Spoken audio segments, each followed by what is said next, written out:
Ashama arkafuunee jirra hordoftoota Raahel Tuubiitii fi warreen magaalaa Niger keessa jirtan yuutuubaroota taatan hundumtuu baga ayyaana Iidatirraa aftan jecha baga isiniin ga'e jechuun qabaayyuu yaa inni beektu sababa hojiitiin manni arabaa namatti hin tolu soomana biizii waan ta'eef dhiifama kanaafuu baga ayyaana soomana irraa aftan jechaan jira hordoftoota amantii musliimaa hundaan kan barana kan bara hedduu isiniin jedhee jira iddoon nu jirru kun iddoo hojii keenya iddoo mana arabaati sa'aatiin kun immoo sa'aatii naannoo sa'a 10 ta'a sa'aatii boqonnaa keenya sa'aatii yeroo shaayitti dhugnu jechuudha hiriyyaan tiyyas kun Soofiyaa jedhamti ishiin illee yuutuubaraa miti kanaafuu Soofiyaa mee eessa akka jiraattu eessa akka taate maqaashii waliin isinitti taa'imtu jecha kara kiitti isin dabarsa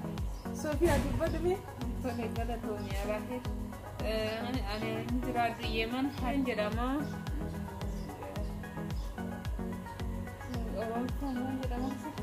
maqaan kiyya Soofiyaan jedhama jette Riyaa Raahel bakkooti wajjin hojjechaa irra aywa Soofii kaa Soofii dhalattuu Shawaatii intala Oromooti garuu kan ishiin itti guddatte magaalaa Finfinnee jala magaalaa yoo beektan magaalaa Sabbataa godina addaa jedhamtu keessatti guddatte kanaaf yeroo baay'ee Oromitti xiqqoo sirriitti hin dandeessu kanaaf Soofiin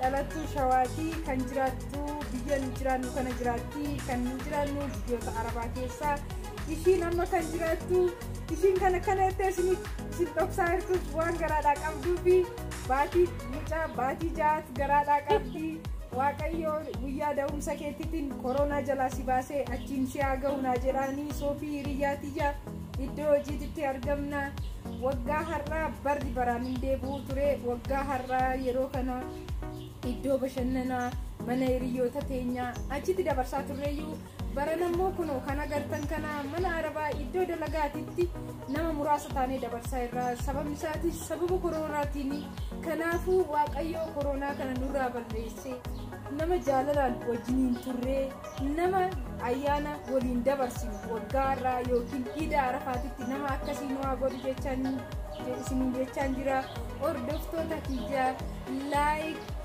share subscribe naaf gochuun isinin irraafannee galatoomaa isinin jechaa jirra amma immoo kana taansee Soofii shaayiin siidatsa shaayiin maal fakkaatu shaayiin ijaan daakoo fakkaatuun daffisee fedhe jechaa jirti yeroo hundumaa kun anumatu waan garaadhaa qabduuf yeroo hundumaa anumatu shaayiin anatu daffisaa fi buna anatu daffisaa fi yaani sireera rafullee anatu hafaa fi iddoo baay'ee iddoo ishiin dhaqabdetti nan gargaara ishiin nyaata hojjetti ani immoo qulqulleessituudha yeroo baay'ee qulqulleessaa ishiin immoo nyaata bilcheessiti isin hundumaa kunoo yeroo jarri nyaatan malee ani nyaata natti hin kennitu hordoftoonni kiyya hundumtuu ilaalame dirqama jara eeguun qabaan ani ishiin seenu yeroo baay'ee ishiitu seenu waan ta'eef ishiin immoo garaadhaa qabdi namni garaadhaa qabu immoo baay'ee si nyaata waan ta'eef ani kun dargaggeettidha qulqullinaan hojjedha fooqin ol ba'aa gadan bu'aa kanaafuu itti naa himaa yeroo baay'ee yeroodhaan akka nyaata naa kennitu isin jechaan jira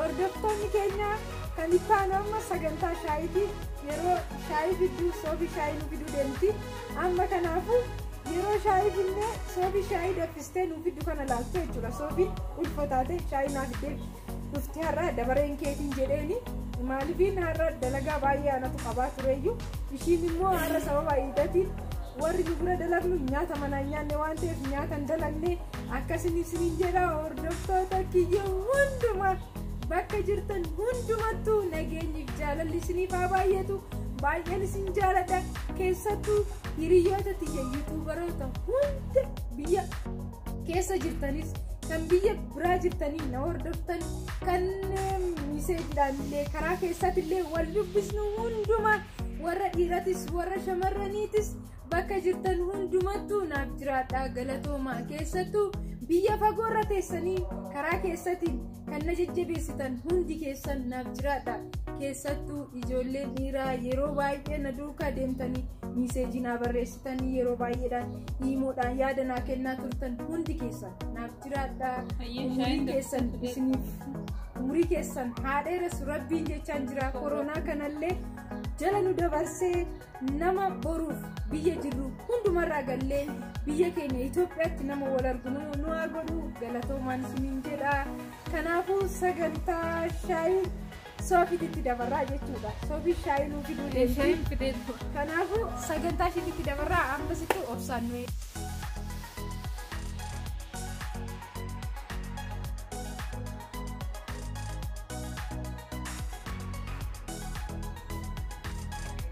Aywa daawwattoota teenyaa kun Soofiin har'a ajaa'ibatti shaayii danfisteeti. Jaalaa hundaa waliin nuu fiddee. Amma kanaafuu yaa Soofii amma as bira teenyu moo lafarra teenyu eecha si wayya? Lafarra iddoo lafaa san teenya. Dhaqi geessi.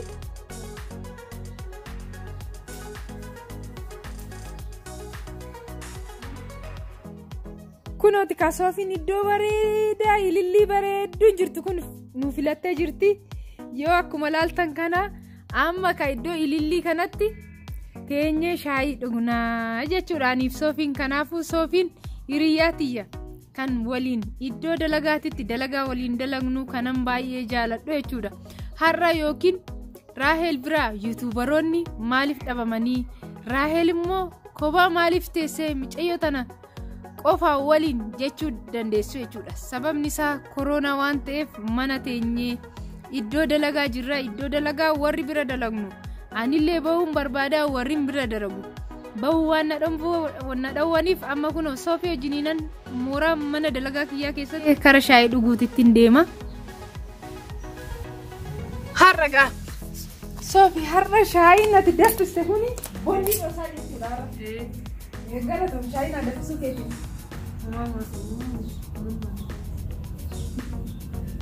Soofiin egaa yeroo baay'ee Amaariffaa dubbatti ani immoo Oromiffumaan deelii haasaa. Kanaafuu maaliifin Oromiffallee sirriitti abartu Oromoo taate Oromiffa xiqqoo dubbachuun ananatti ulfaata. Kanaafuu dhibbatti sagantaa biraatiin yoo deebinu Soofiin dhibbatti Oromiffa dubbachaa waliin dalagnaa jechuudha. Yaani safarri ishiin itti dhilattee fi iddoon ishiin itti guddatte keenya lamaanuu walitti dhiyaata. Kanaafuu maatii keessatti akkaataa waliin dubbatanii fi maatiin akkaataa ishii guddisatti adda ba'a jechuudha. Maatiileen keenya yeroo baay'ee Amaariffa mana keessatti waan dubbataniif ijoolleen illee kana qabatanii deemu jechuudha. Kanarraan kaasee sababa Soofiitiin immoo waa yaadadhee jira jechuudha. Namoonni uummatni keenya jechuudha. Uummatni Oromoo namni yeroo baay'ee loqoda haadha isaa yookiin maazartaan gedassa fudhatee baa waan ta'eef kanaafuu yeroo baay'ee ijoollee keessan yoo guddistan Amaariffa isaa baranii rakkoon qabu, Ingiliffa sirriitti baranii rakkoo qabu. Garuu immoo irra caalatti Oromiffaan perfeektii ta'uu qabna. Oromoo taanan Oromiffaan perfeektii ta'uu qaba. Kanarratti afaan keenya garuu sirriitti guddisuu qabna. Soofiin illee kun amma mucaa ta'ee micayyoo ta'ee kan nuuf hin beeknu garuu akka ofiishiiti. Persentii 50 Amaariffa, persentii 50 Oromiffa dubbattu kan osoo hin ta'in mucaan ishii Oromiffa sirriitti danda'ee Amaariffa sirriitti danda'ee guddachuu qaba jechuudha. Afaan jechuun meeshaadha. Afaan keenya afaan ittiin walii galla. Garuu afaan immoo irra caalatti afaan keenya guddisuu qabna. Namoonni baay'een illee hartii keenya guddisuu qabu. Hartiin keenya kan guddatu manarraa iddoo guyyaa dhalaterraa kaasanii mucaa ofii tokko afaan Oromoo sirriitti dubbisiisuun saba isaa sirriitti beeksisuun waan guddaadha jechuudha. Kanaafuu saba namaatis tuquu yookiin saba namaa gadi buusuu yookiin ol baasuu hin ta'in sabni hundumtuu walqixa, afaan hundumtuu walqixa.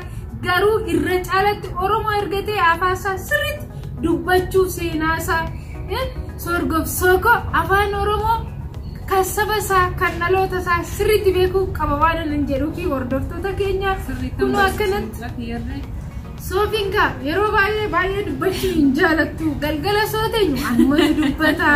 Maal akkan godhu kan beeku. Raahel jechuun immoo yeroo baay'ee kan taphattu, yeroo baay'ee kan haasoftu. Warri na beektan illee warri biyyarraa an hordofaa jirtan warri biyyaan alallee ana ordofaa jirtan Rahel yeroo baay'ee mana barumsaatti illee yeroo baay'ee kan dubbattu sagantaa mini miidiyaa mana barumsaa kan keessummeessitu turte Rahel jechuun akkasii jechuudha. Kanaaf Rahel yeroo baay'ee dubbachuu taphachuu fi baacoo kana baay'ee itti tola. Guyyaa biraa immoo Rahel wantoota itti tolu kana guutuu qabattee isinii dhufti waan ta'eef gaafa guyyaa biraa baacolee adda addaa namoota adda addaa fuudhan qabadheen isinii dhufaa haalli isaa naa mijaa'uu dide malee sagantaa akkana sagantaalee baay'ee hangana hin jedhamne qaba. Hordoftoota kiyyaa gaafa guyyaa sagantaan ani banuu saniin nu ga'utti rabbiin keenya koroora nurraa balleessu jechaan jira.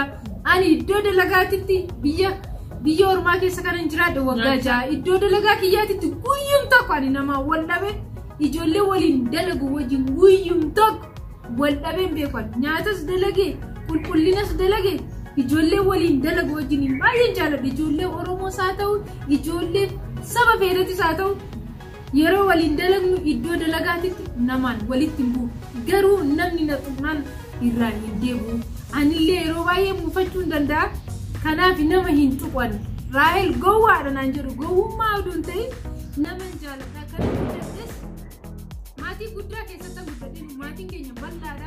Naannoo maatiin keenya olitti ollaa wajjin jiran walii waan guddateef ta'anii sooshaal laayifiin namni biyyatti dabarsee fi as keessatti dabarsaa jirullee baay'ee gargar na jalaa ta'urree akkasumatti dabarsaa jira. Kanaaf kun Sofiin kan yeroo baay'ee hin dubbattu jettee Kiristiyaan yaa Sofiin garaadhaa qabdu waan ta'eef amma dhaqqa jaarsa jirratti torbeen galtu kanuma bira jirtu waan ta'eef akka san hundumaa agarsiisa. Mee Sofiidhaan Rahel amalli ishee akkamii yoo jettan Sofiin isin hin dandeessi gara Sofiitti isin dabarsee jechuudha. Rahel gabaay'ee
Rahel tu bicara jirtan hundumaa fi Sofiin kun akka suutettee dubbachaa argi.